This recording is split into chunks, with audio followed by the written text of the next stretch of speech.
Bismillahirrahmanirrahim. Assalamualaikum warahmatullahi wabarakatuh.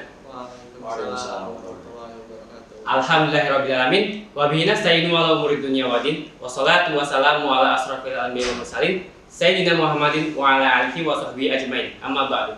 Rabbi shrah li sadri wa yassir li amri wa uqdatam min lisani yafqahu qawli. Oke, gimana kabarnya abang-abang semua?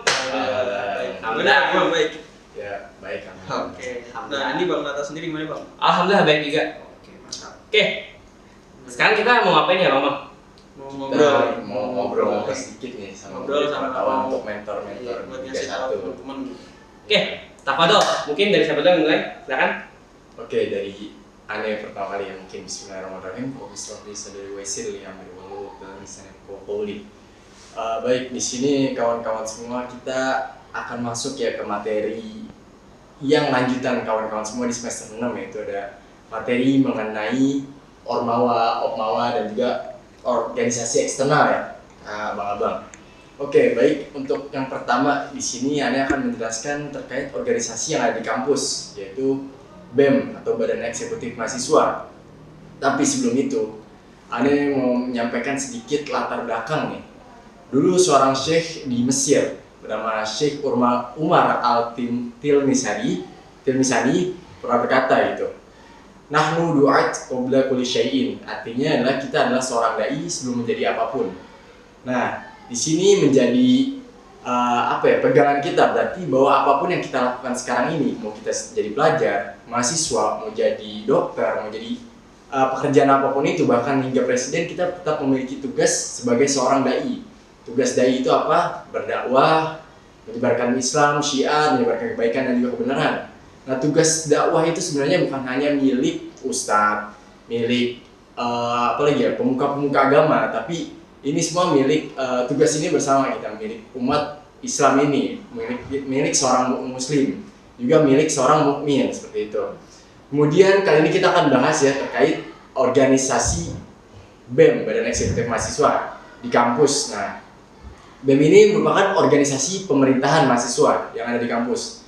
Jika kita berbicara tentang tentang pemerintahan, kan di pemerintahan itu memiliki 3 lembaga, yaitu ada lembaga eksekutif, legislatif, dan juga yudikatif. Nah, di kampus ini, kampus merupakan miniatur dari negara. Jadi kampus juga memiliki lembaga-lembaga seperti yang ada di negara, seperti eksekutif, legislatif, dan yudikatif. Nah, BEM ini termasuk kepada lembaga eksekutifnya seperti itu. Makanya namanya Badan Eksekutif Mahasiswa. Kemudian BEM ini memiliki tugas pokok, yaitu memberikan pelayanan kepada seluruh mahasiswa dan mengadvokasi seluruh mahasiswa. Nah, mungkin teman-teman ketika masuk kampus nanti mengetahui bahwa BEM ini memiliki proker-proker atau program-program ya, atau kegiatan-kegiatan yang sering dilakukan kayak gitu. Nah, kalau melakukan kegiatan-kegiatan atau proker-proker aja itu mah nggak ada bedanya ya sama event organizer. Nah, jadi apa sih yang membedakan BEM dengan event organizer? Kalau event organizer itu kan memang khusus untuk membuat acara-acara ya Bang Adib ya. Mereka memang tugasnya dibayar untuk membuat acara-acara. Nah, bedanya BEM sama event organizer ini adalah BEM ini memiliki fungsi tadi yang Anda bilang di awal, advokasi. Nah, jika berbicara tentang advokasi secara bahasa Indonesianya, etimologinya adalah itu sebagai pembelaan atau penggagas seperti itu. Nah, tapi secara arti sebenarnya advokasi sendiri adalah sebuah proses komunikasi antara pemangku kita dan juga pemangku kebijakan, sang advokat dengan pemangku kebijakan, supaya kebijakan-kebijakan yang dibuat nantinya itu bisa sesuai dengan kita dan tidak merugikan diri kita seperti itu.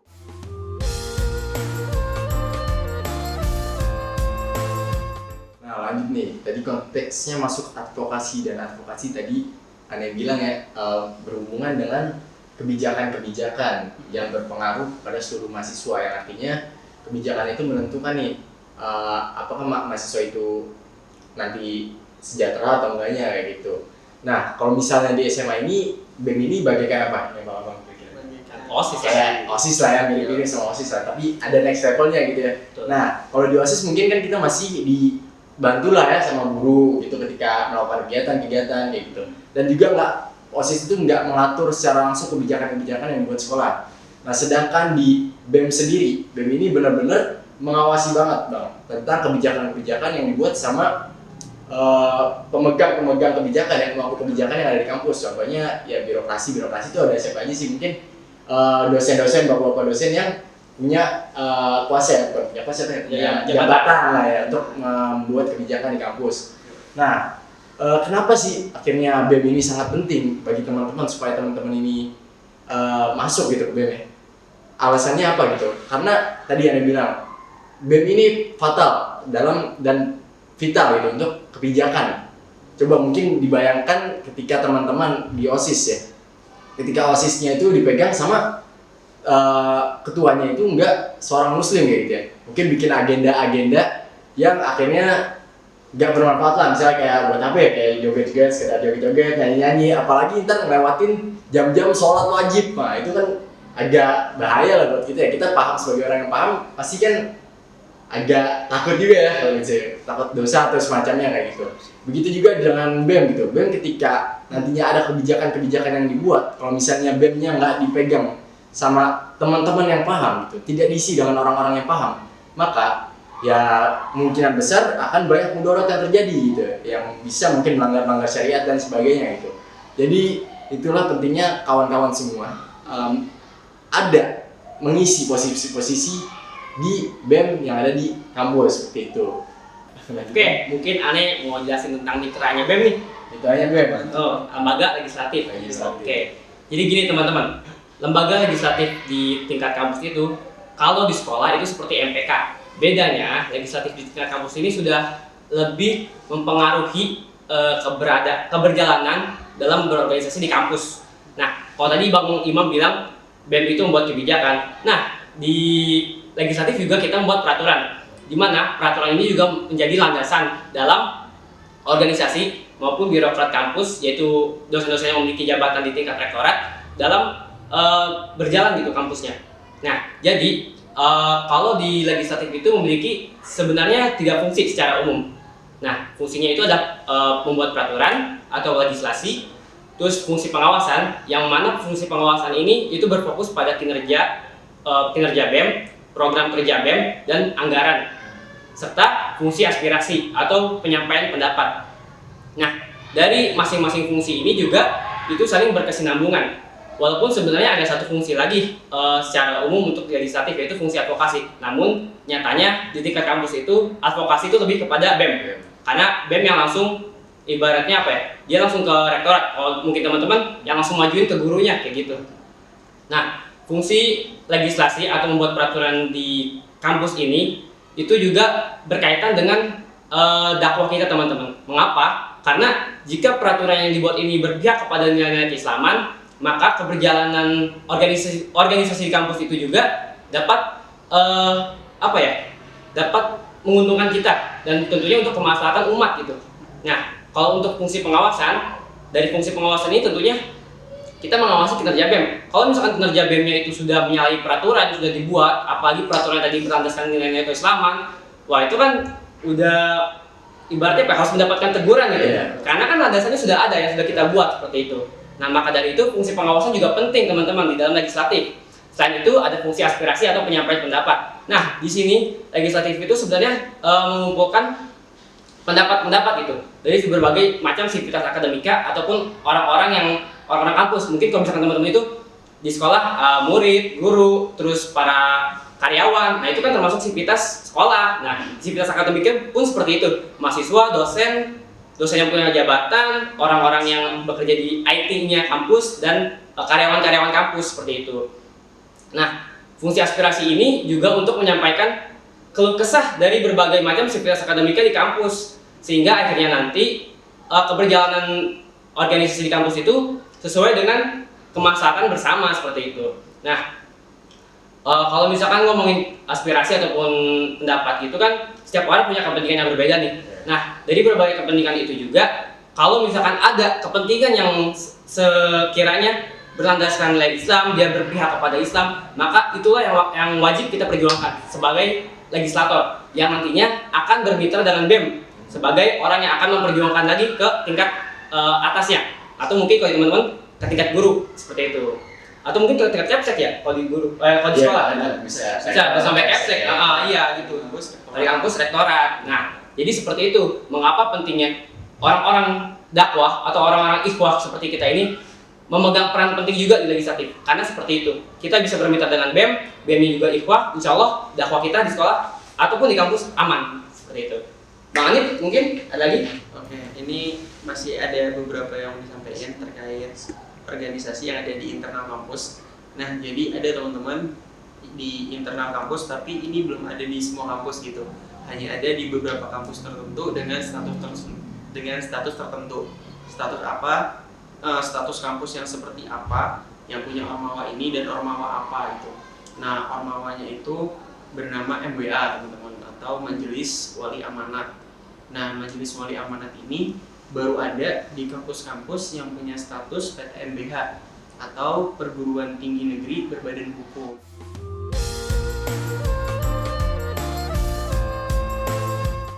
Oke, untuk status kampus yaitu ada 3 tingkatan teman-teman. Ada mulai dari Satker, Satuan Kerja, BLU sampai PTNBH.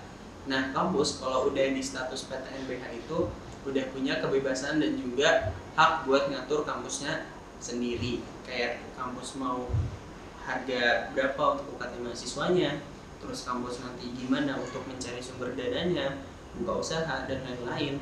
Terus kampus juga bakal, yang paling penting ya, yang ketiga ini ketika kampus sudah PTNBH itu biasanya kampus bakal bikin tempat ikonik gitu atau bikin simbol gitu. Nah itu tadi terkait PTNBH. Nah, di PTNBH ini kampus juga perlu bikin yang namanya Majelis Wali Amanat. Buat apa? Buat ngatur kebijakan atau keberjalanan pihak rektorat terhadap terhadap kepemimpinannya itu, terhadap keberjalanannya dalam mengatur sebuah lembaga sebesar kampus. Nah, MWA ini itu terdiri dari beberapa unsur teman-teman. Ada unsur pemerintah atau Kemendikbud ya, terus unsur mahasiswa, unsur masyarakat, unsur alumni, unsur dosen, dan beberapa masih ada lagi gitu yang aneh sendiri lupa gitu ada unsur apa aja. Nah, kenapa sih MWA itu menjadi salah satu ormawa atau organisasi yang cukup penting untuk kita lirik gitu, yang cukup penting untuk kita coba masukin, karena yaitu tadi dilihat dari fungsinya aja, MWA di atas apa? Di atas rektorat gitu. Kita yang ngawasin kinerja rektor kita. Nah, ketika kita masuk, ya otomatis kita kan menjadi bagian dari MWA unsur mahasiswa ya. Nah, ketika kita masuk ke MWA unsur mahasiswa, itu nanti terpecah lagi. Ada beberapa divisi-divisi atau bidang-bidang tertentu di unsur mahasiswa. Jadi, nanti teman-teman bisa masuk atau bisa milih lah kiranya bidang apa yang cocok sama teman-teman di MWA gitu. Biasanya sih ada sekjen, tapi kalau sekjen kayaknya udah ini ya, udah agak sedikit politis yang dimana bakal ditunjuk sama ininya MWA-nya, MWA unsur mahasiswanya. Jadi di MWA unsur mahasiswa ya, kita tarik lagi, kita fokusin lagi ke satu unsur yang dimana unsur itu bisa kita masukin di unsur mahasiswa. Jadi di unsur mahasiswa itu nanti bakal ada satu mahasiswa yang benar-benar suaranya berpengaruh. Nah, itu bakal jadi ketua unsur. Terus di bawahnya itu terdiri dari beberapa divisi lagi teman-teman. Ada divisi media, kajian, terus humas dan lain-lain. Nah, teman-teman bisa berkontribusi di MWA melalui divisi-divisi yang dibuka di unsur mahasiswa itu teman-teman. Nah, yaitu tadi kita ketika masuk MWA bukan berarti kita berhenti dakwah gitu. Karena yang dibilang tadi ya sama Bang Imam, kalau kita ini adalah dakwah sebelum menjadi apa-apa. Kita ini adalah seorang dai, sebelum menjadi apa-apa gitu. Nah, ketika kita masuk MWA, kita bisa ngawasin kinerja rektor kita dan kita juga punya pengaruh atau suara penting dalam agenda-agenda kampus gitu, kebijakan-kebijakan kampus yang dimana yaitu bisa mempengaruhi keberjalanan kampus itu sendiri nanti bakal kayak gimana. Kayak misal itu mungkin dari MWA Bang, ada yang mau ditambahin lagi ya? Oh iya, karena kan kita basisnya rohis ya. Iya. Ada satu lagi nih, Apa tuh, Bang? lembaga yang sebenarnya itu syiar, Wih, apa tuh? lembaga dakwah kampus. Dakwah kampus. Oke. Atau biasa disebut apa, Bang? LDK, ya kan itu memang singkatannya LDK. Dan termasuk abangmu juga di kampus sempat LDK juga kan? Iya. Bukan LDK sih, ya pokoknya lembaga dakwah yang di tingkat kampus. Maksudnya Walaupun apa? Maksudnya? walaupun tingkatnya mungkin ada di prodi, ada di fakultas, tapi sebenarnya kita basicnya lembaga dakwah gitu. Dan lembaga dakwah di kampus ini umumnya sama kayak teman-teman semua yang ada di Rohis gitu, yaitu untuk menyiarkan Islam dan juga untuk mewadahi teman-teman Muslim yang ada di tingkat sekolah maupun di tingkat kampus seperti itu. Ya kurang lebih LDK tuh sama Rohis tuh sama teman-teman. Betul. Kalau seumpama di kampus itu ada BEM, di SMA tuh ada Rohis, ada Ada OSIS, OSIS. maaf. Terus kalau di kampus itu ada legislatif. Nah, di Di sekolah ada MPK. Nah, kalau di sekolah itu ada Rohis, di kampus punya LDK. Nah, kayak gitu teman-teman kurang lebih. Jadi memang peran itu semuanya itu satu padu sih sebenarnya. Kalau semuanya masing-masing memiliki peran. Ibaratnya itu, kalau ini saya ibaratkan ya, ibaratkan itu BEM dan legislatif itu ibaratkan pintu dan pagar, pintu pagar sama pagarnya ya gitu. Benar. Kalau legisnya udah jebol, ya maupun ada pagar juga bakal jebol. Oke. Kalau misalnya BEM-nya jebol, ya pintunya doang, pagarnya nggak ada, tetap bisa masuk jebol kayak gitu. Nah, LD ini adalah rumahnya, gitu. LD itu bagaikan rumahnya, lembaga dakwah itu bagaikan rumahnya yang mensiarkan Islam gitu.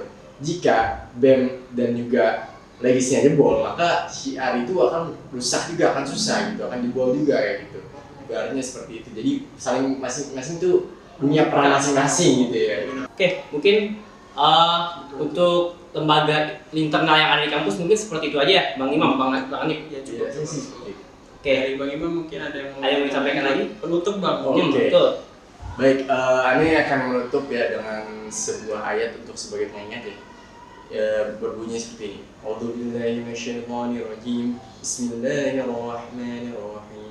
Innallaha yuhibbul ladzina yuqatiluna fi sabilihi saffan ka'annahum bunyanun marsus. Bisa dibaca artinya? Oke, bismillah. Sesungguhnya Allah mencintai orang-orang yang berperang di jalannya. Dalam barisan yang teratur, mereka seakan-akan seperti suatu bangunan yang tersusun kokoh. Nah, jadi memang jika melihat ayat seperti ini gitu, Allah itu lebih menyukai bahwa dakwah ini dilakukan secara terencana, secara teratur, Secara terorganisir. dia terorganisir gitu. Memang ada peran-peran tersebut tertentu gitu yang memang harus kita isi supaya dakwah kita itu semakin kokoh gitu. Seperti yang ada di surat ini, surat As-Saff ayat 4 seperti itu ya. Jadi supaya dakwah kita lebih kokoh, maka kita harus menjaga juga mengisi peran-peran atau peran-peran yang penting di sekitar kita seperti itu. Oke, wallahu a'lam bishawab. Kami tutup. Wassalamualaikum Warahmatullahi wabarakatuh. Guys, 31. Utama dakwah, Allah.